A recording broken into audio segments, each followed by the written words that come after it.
Welcome back. If you've just joined us, you're watching the news at 10 live on Channels Television Lagos. A quick reminder of our top stories now. The federal government denies reports of bomb explosion at South African High Commission office in Abuja, asks Nigerians to disregard fake news orchestrated by desperate people to cause panic and chaos. Election Petition Tribunal sacks Delta South Senator James Manager, orders rerun in 3 months as APC candidate Emmanuel Duanga insists he should be declared winner. Bauchi State records 3 deaths in fresh yellow fever outbreak as state government continues treatment of other victims and vaccination. And Russia and Ukraine complete long-awaited exchange of prisoners.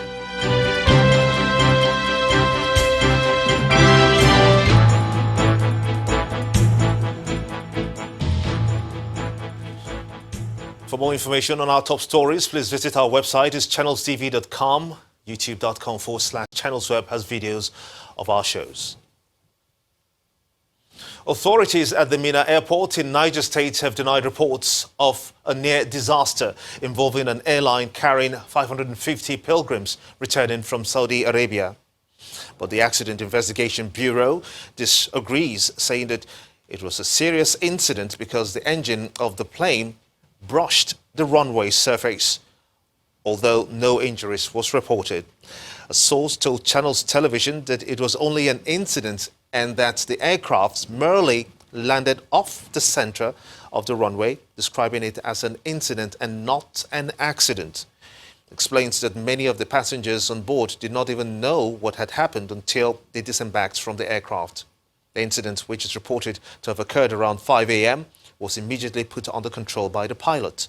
However, the viral report on social media says that the plane almost crash-landed. Let's turn our attention to health stories now. The Minister of Health, Mr. Osage Ihanire, has reiterated the urgent need to strengthen Nigeria's medical laboratory system in order to guarantee global health security for its citizens. The minister made a remark at the 2019 Annual Conference of Medical Laboratory Scientists in Abuja. According to him, the risk of infectious diseases outbreak continues to increase daily with globalization, and the way to guarantee national health security is to strengthen the laboratory system and improve on disease surveillance. It's a gathering of medical laboratory scientists in Abuja. The conference objective is on how to actualize the 2014 Global Health Security Agenda. The Global Health Security Agenda is an initiative of over 64 countries, which seeks to build members' capacity to respond effectively to infectious diseases outbreaks. The Minister of Health highlights the critical role of a robust medical laboratory system in achieving these objectives. Global Health Security Agenda is facilitating the achievement of core capabilities required by the World Health Organization, international health regulation, and other relevant global health security frameworks. Our country is a signatory to international resolutions on global health security. These are established to help mitigate the devastating effects of emerging and re-emerging highly pathogenic infectious diseases and bioterrorism events. It brings to the fore the need to have a strong and sustainable laboratory system.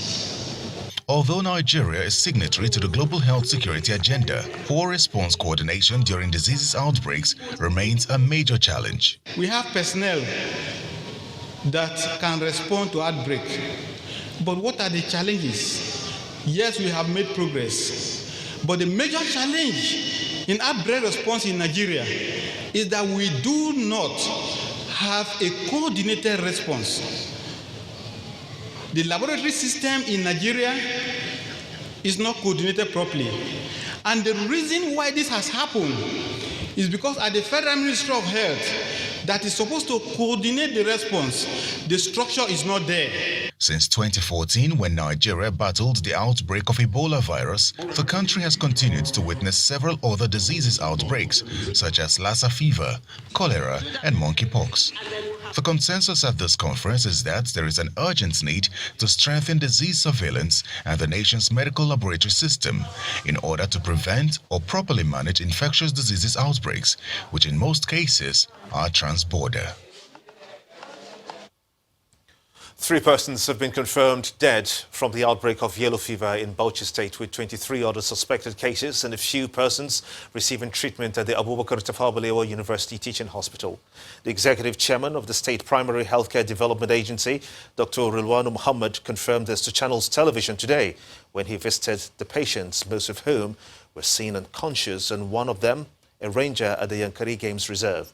He says that the state government is worried over the shortage of vaccines, while they have also begun the distribution of mosquito nets, environmental fumigation, and training of staff on control measures. We have about only 3 confirmed deaths of yellow fever in Bauchi State today.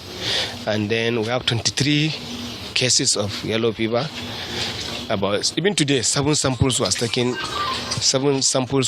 to our reference laboratory in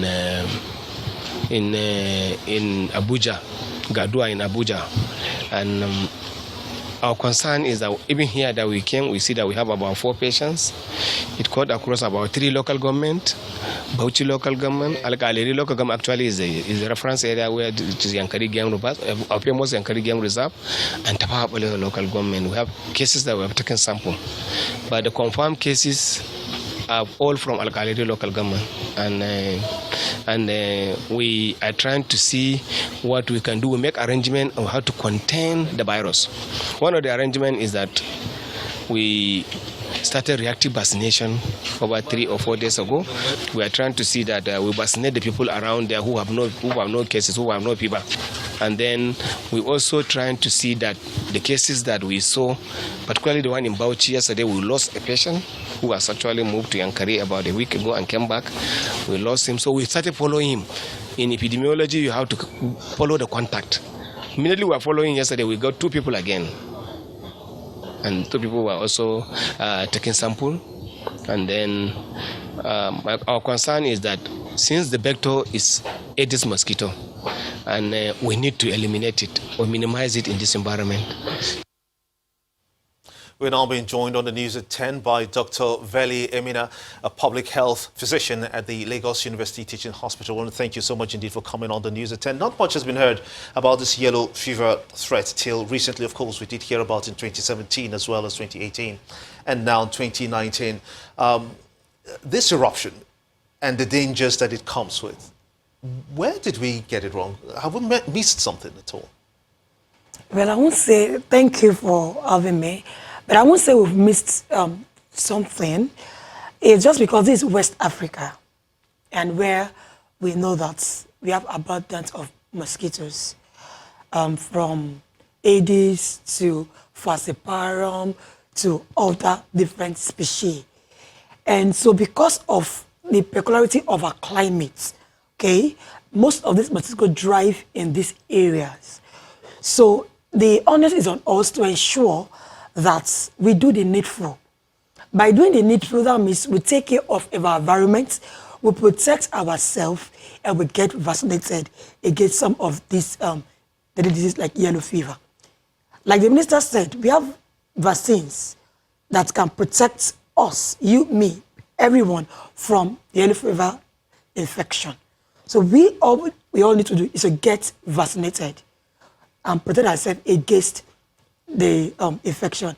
And apart from vaccination, surveillance, we have to keep our eyes really, really open and ensure that any new case of yellow fever is caught and recorded, and contact tracing. Because it's one thing for you to take care that is the primary, this is the index case, you need to follow up to see if there are other cases, to see if there are other cases that is around that particular area, active case finding.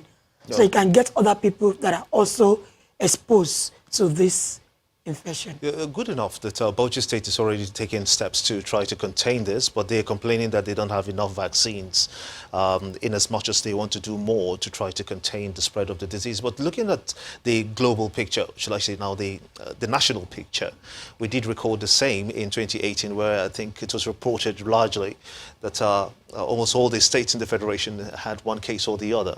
But what must state governments be doing now, considering that it has started? It's an outbreak in Bauchi State, and it could be very close. I mean, it's a very close border to Jos and Adamawa State as well. What should other neighboring states be doing?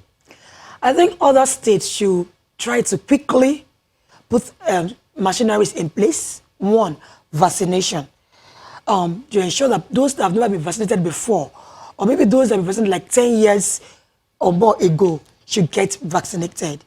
And to ensure all children get also vaccinated. Luckily for us, the yellow fever vaccine is part of our routine immunization. But the coverage of routine immunization is usually very low, mostly in the northern states and some other eastern states. So we should see how we can make sure that a large proportion of people get vaccinated against this yellow fever infection. Then apart from vaccination, like I said, surveillance. So it's not business as usual. You should make sure that we are out there and we are actually looking out to pick up any new case in any of those states. Then 3, protection.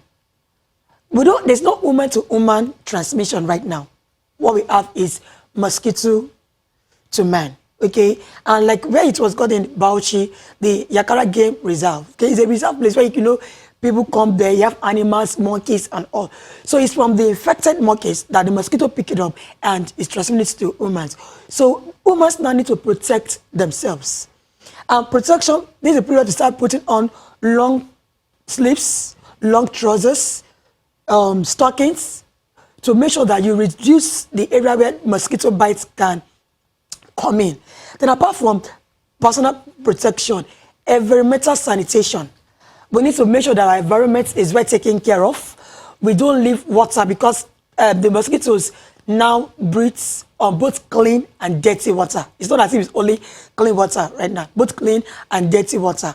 So anyone that is storing water in his or our homes should ensure that the water is covered. We don't leave containers in places where mosquito can breed into. Clean our environment very well. Bushes, this is the time we should ensure that we clear all bushes around us. We protect ourselves and we sleep under insecticide treated nets, mosquito nets, okay?